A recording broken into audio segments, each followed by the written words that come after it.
नमस्कार, मैं विजित आनंद। आप देख रहे हैं प्रसार टीवी। बिहार विद्यालय परीक्षा समिति बिहार सरकार के अधीनस्थ आने वाली एक स्वायत्त संस्था है जो बिहार में माध्यमिक तथा उच्चतर माध्यमिक परीक्षाओं को संचालित करती है। इसी के मद्देनज़र विगत कुछ मंथ पहले बिहार इंटरमीडिएट की परीक्षा हुई थी और कल इसका परिणाम जारी किया गया। हमारे साथ अभी है निकी कुमारी और इन्होंने जिला स्तर पे अपना नाम रोशन किया है। ये डिस्ट्रिक्ट टॉपर बनी है और इनका संकाय था कला संकाय, यानी आर्ट की ये छात्रा थी और आर्ट में इन्होंने डिस्ट्रिक्ट लेवल पर टॉप किया है और अपना नाम, अपने परिवार का नाम, अपने राज्य और जिला का नाम रोशन किया है। चलिए इनसे बात करते हैं और अधिक परिचय मैं निकी कुमारी से खुद लेता हूँ कि ये कहाँ की हैं और किस तरीक़ा से इन्होंने पढ़ाई करके अपना यह स्थान प्राप्त किया है। पहले तो बहुत बहुत बधाई आपको निकी जी। धन्यवाद। आप बताइए कि आप कहाँ की रहने वाली हैं, क्या आपका पता है? मेरा नाम निक्की कुमारी और मेरे पिताजी का नाम श्री समर कुमार झा है। मेरे गांव का नाम ननौती, जिला सहरसा, भाया मंगवार। आपने किस तरह से पढ़ाई किया कि आप 436 नंबर आपको आया है और आप सहरसा जिला में प्रथम स्थान प्राप्त किए हैं, डिस्ट्रिक्ट टॉपर बनी हैं, तो किस स्तर से आपने पढ़ाई किया था? मैं पहले टेक्स्ट बुक से पढ़ाई करती थी और उसके बाद गैस पेपर, ब्रिलियंट, रेखा से पढ़ाई की। उसके बाद मॉडल पेपर प्रैक्टिस सेट से प्रैक्टिस की। मॉडल पेपर का क्या था आपका? कितने मॉडल पेपर बनाई और दिन में कितनी मॉडल पेपर बनाती थी? मैं दिन में एक मॉडल पेपर बनाती थी। पढ़ाई के दौरान आपने ऐसा क्या किया कि आप इतने अच्छे अंक प्राप्त किए? हमारा कहने का मतलब यह है कि आने वाले जो विद्यार्थी हैं, जो भी 11th में है, वो 12 में जाएंगे, उन्हें भी ये संदेश मिले, उन्हें भी यह सूचना मिले कि किस तरह से पढ़ा जाए कि इतने अच्छे अंक मिले और वो भी डिस्ट्रिक्ट लेवल पे अपना नाम रोशन करे या स्टेट लेवल पे वो टॉप करे। तो मैं यह जानने की कोशिश कर रहा हूँ और बच्चे जो ये वीडियो देखेंगे वो इस बात को समझेंगे कि किस तरह से आपने पढ़ाई किया था।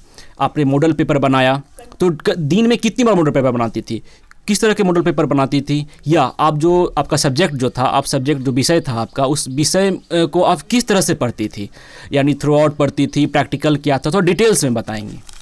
अच्छा, मैं मॉडल सेट डेली बनाती थी। एक मॉडल, एक सेट एक दिन में कंप्लीट करती थी। एक मॉडल सेट एक दिन में बनाती थी? हाँ, एक पेपर। विषय कौन कौन था? Psychology, music, home science, Maithili, Hindi. तो ये सारे विषय की तैयारी को किताबी तौर पर आप कैसे पढ़ती थी?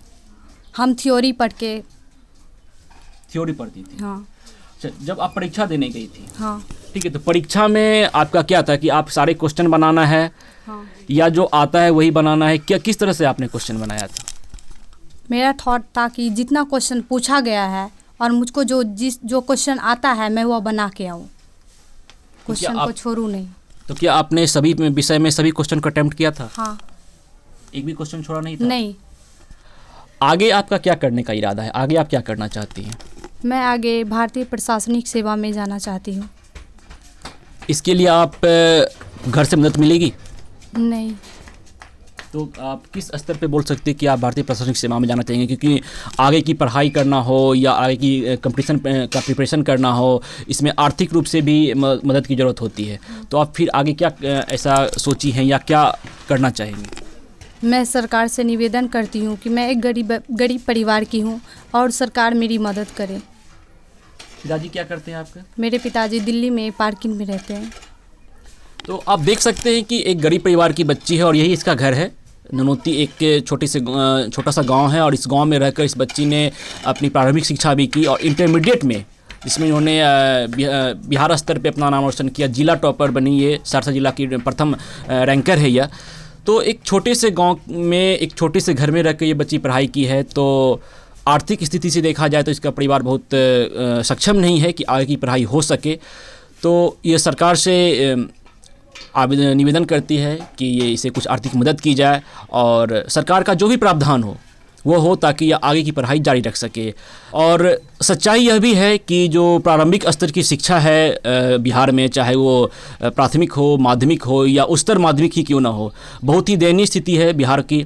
अगर आप बिहार के अधिकांश विद्यालय में चले जाए तो जहाँ पे शिक्षा की कोई व्यवस्था तक नहीं है, सिर्फ नाम के बिल्डिंग पे बिल्डिंग बने पड़े हैं, शिक्षा नाम की वहाँ कोई चीज़ नहीं होती है। खासकर अगर आप औपचारिकता देख ले तो कुछ ही ऐसे विद्यालय होंगे बिहार में जहाँ पे शिक्षा का स्तर कुछ सही है, वहाँ बच्चे जाते हैं और पढ़ाई भी होती है। बहुत ही कम ऐसे विद्यालय हैं, लेकिन वो सिर्फ एक कहा जाएगा औपचारिकता है, क्योंकि अगर 99% ऐसे विद्यालय हैं बिहार में जहाँ पे शिक्षा का स्तर बहुत ही गिरा हुआ है। सिर्फ और सिर्फ विद्यालय के नाम पे बिल्डिंग है, शिक्षक के नाम पे लोग हैं और वहाँ पे कुछ नहीं होता है। तो इसलिए ज़रूरत है कि अगर ऐसे एक छोटे से गांव से लड़की जिला स्तर पे टॉप करती है तो कहीं ना कहीं बहुत बड़ी बात है, और सरकार सिर्फ इसे एक प्रोत्साहन राशि ना दे, 10, 20, 25 हज़ार रुपया जो भी सरकार का अपना ऐलान है वो चुनावी ऐलान कहते थे मिलेगा, लेकिन सिर्फ वहीं तक सीमित के ना रहे और इसे कुछ आगे सरकार बढ़ावा दे, शिक्षा का स्तर सही करे। तो ऐसी छात्राएं जो अपनी लगन से अपनी मेहनत से आगे बढ़ती हैं वो इस बिहार के शिक्षा स्तर को और ऊपर लेके जाएंगी और कुछ बिहार का नाम रोशन करेंगी। आप देख रहे थे प्रसार टीवी, मैं हूं आपके साथ विजित आनंद, कैमरा के पीछे थे सुजीत कुमार। अगर आप इस खबर को यूट्यूब पर देख रहे हैं तो हमारे चैनल को सब्सक्राइब करें, फेसबुक पर देख रहे हैं तो पेज को लाइक करें और अधिक खबर को देखने के लिए आप हमारे वेबसाइट prasartv.in पे लॉगिन कर सकते हैं। धन्यवाद।